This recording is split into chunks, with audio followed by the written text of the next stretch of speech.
بسم اللہ الرحمن الرحیم۔ السلام علیکم۔ صبح سے کاؤنٹر پہ کھڑے کھڑے میں پوری طرح تھک چکی تھی اور میری چھٹی کا وقت قریب ہی تھا۔ یہ ایک بڑا سا ہوٹل تھا جہاں میں 6 مہینے سے نوکری کر رہی تھی۔ صبح سے لے کر شام تک کاؤنٹر پہ کھڑے ہو کر لوگوں کو کمرے کی چابیاں دیتی اور کبھی کبھی تو کمروں کی صفائی بھی کرنی پڑتی، اور جب تھکی ہاری گھر لوٹتی تو مجھے وہاں اپنے بھائی کا سامنا کرنا پڑتا۔ بھائی مجھے جن نظروں سے دیکھتا وہ نظریں میرے وجود کے آر پار ہو جاتی تھیں۔ پتہ نہیں وہ مجھ میں کیا ٹٹولنا چاہتا تھا۔ بھائی کی نظروں سے مجھے بہت ہی خوف آتا تھا اور میں ہمیشہ گھر جاتے ہی اپنے کمرے میں بند ہو جاتی تھی۔ ایک دن میں تھکی ہاری گھر لوٹی تو یہ دیکھ کر میری روح فنا ہو گئی کہ میرا بھائی میرے کمرے میں موجود تھا۔ پتہ نہیں وہ کس چیز کی تلاش میں تھا، لیکن اگر اس کے ہاتھ وہ چیزیں لگ جاتی جو میرے استعمال میں تھیں تو شاید میرا انجام بہت برا ہوتا۔ یہی سوچ کر میرے رونگٹے کھڑے ہو گئے۔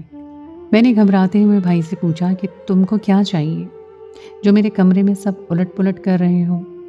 بھائی نے غصے سے میری طرف دیکھا اور کہنے لگا کہ مجھے پیسے چاہیے۔ اسے نشے کی طلب ہو رہی تھی اور اس کے پاس پیسے نہیں تھے۔ اس کی بات سن کر میری جان میں جان آئی کہ اس کا ہاتھ کچھ ایسا نہیں لگا جو میری بربادی کا سبب بنتا۔ میں نے جلدی سے اپنا پرس کھول کر کچھ نوٹ اس کے ہاتھ میں پکڑائے اور اسے اپنے کمرے سے باہر نکال کر دروازہ بند کر دیا۔ جلدی سے میں نے اپنے کمرے کا جائزہ لیا تو میری سانس میں سانس آئی، کیونکہ میرے بھائی نے وہ الماری نہیں کھولی تھی جہاں میرا خاص سامان رکھا ہوا تھا۔ میں اپنی اماں اور بھائی سے چھپا کر جو کچھ رکھ رہی تھی، اگر انہیں ان کا علم ہو جاتا تو شاید مجھے جلتے انگاروں پر لٹا دیا جاتا۔ میں نے اپنی حقیقت کو ساری دنیا سے چھپا رکھا تھا اور اتنی جلدی میں اس حقیقت کو عیاں نہیں کرنا چاہتی تھی۔ مجھے صحیح وقت اور صحیح موقع کا انتظار تھا، لیکن مجھے کیا معلوم تھا کہ مجھے وہ صحیح وقت اور صحیح موقع میسر نہیں آئے گا اور سب کچھ تباہ ہو جائے گا۔ میرا بھائی روز ہی نشے میں اپنے ہوش و حواس کھو بیٹھتا تھا اور اسی وجہ سے مجھے یہ نوکری بھی بہت ہی زیادہ مجبوری میں کرنی پڑی تھی۔ ابا کے انتقال کے بعد گھر کا خرچ چلانے والا کوئی نہیں تھا۔ بھائی کو کام کاج کرنے کی عادت نہیں تھی اور وہ شراب کے نشے میں مست ہو کر ہر وقت گھر میں پڑا رہتا تھا۔ اماں پہلے لوگوں کے گھروں میں کام کرتی تھی، لیکن عمر زیادہ ہونے کی وجہ سے اماں کی بوڑھی ہڈیوں میں ہمت نہیں رہی تھی اور ایسے میں نے ہی نوکری کر لی۔ لیکن میرے بھائی کی غیرت کو میرا نوکری کرنا بھی گوارا نہیں تھا اور خود کمانا بھی نہیں چاہتا تھا۔ میں ہوٹل سے واپس آتی تو مجھے شک بھری نگاہوں سے دیکھتا اور عجیب عجیب سوال پوچھنے لگتا۔ میری ہر وقت یہی دعا ہوتی کہ میں گھر واپس آؤں تو میرا سامنا میرے بھائی سے نہ ہو۔ میں کما کر نہ صرف اسے پال رہی تھی بلکہ اس کی غلامی بھی کر رہی تھی۔ اس کی مرضی کے خلاف ایک کام بھی کرتی تو وہ مجھے مارنے کے لیے آ جاتا۔ وہ تو اماں پر بھی ہاتھ اٹھانے سے دریغ نہیں کرتا تھا۔ اور پھر ایک دن میرے بھائی نے میرے ساتھ وہ کچھ کیا جو میں بتانے سے بھی قاصر ہوں۔ میں چیختی رہ گئی، لیکن میرے بھائی کو مجھ پر ذرا بھی ترس نہیں آیا۔ وہ اس الماری تک پہنچ ہی گیا تھا جہاں میں نے اپنی زندگی کا بہت بڑا راز چھپایا ہوا تھا، اور جیسے ہی اسے سچائی کا علم ہوا اس نے میرا وہ حال کیا کہ میرے قدموں تلے زمین نکل گئی۔ میری یہ کہانی آپ کے بھی رونگٹے کھڑے کر دے گی کہ کس طرح میرے بھائی نے مجھے زندہ درگور کر دیا۔ میرا نام مسکان ہے اور میرا تعلق گجرات سے ہے۔ میرے ابا میری پیدائش پر خوش نہیں تھے کیونکہ انہیں بیٹا چاہیے تھا، اور پھر میرا بھائی بہت ہی منتوں و مرادوں کے بعد پیدا ہوا۔ میرے ابا کو بیٹے کی شدید خواہش اس لیے تھی کیونکہ انہیں لگتا تھا کہ بیٹے کی پیدائش ان کے بڑھاپے کا سہارا بنے گی۔ جب میں پیدا ہوئی تو ابا کا دل بجھ گیا اور ابا کہنے لگے کہ اگر بیٹا ہوتا تو کیا ہی بات ہوتی۔ لیکن میری پیدائش کے 4 سال بعد بھی اماں دوبارہ حاملہ نہ ہو سکی تو ابا مجھے منحوس سمجھنے لگے۔ نہ ہی وہ مجھے پیار کرتے اور نہ ہی گود میں اٹھاتے۔ اور پھر 5ویں سال میں اماں دوبارہ سے امید سے ہو گئی اور اماں نے میرے بھائی یعنی کرشنا کو جنم دیا۔ کرشنا کی پیدائش پر ابا نے سارے ہی علاقے میں مٹھائی بانٹی اور بہت خوشیاں منائیں۔ ننا منا کرشنا اماں ابا کی آنکھوں کا تارا بن گیا اور میں ایک کونے میں پڑی رہ گئی۔ جیسے جیسے کرشنا بڑا ہونے لگا ابا کا لاڈ پیار بڑھتا ہی چلا گیا۔ بے جا لاڈ پیار نے کرشنا کو بگاڑ کر رکھ دیا اور وہ مجھے بھی اپنے آگے حقیر جاننے لگا۔ کبھی اسکول سے اس کی شکایت آتی تو کبھی گلی محلے میں لڑائی جھگڑا کر بیٹھتا۔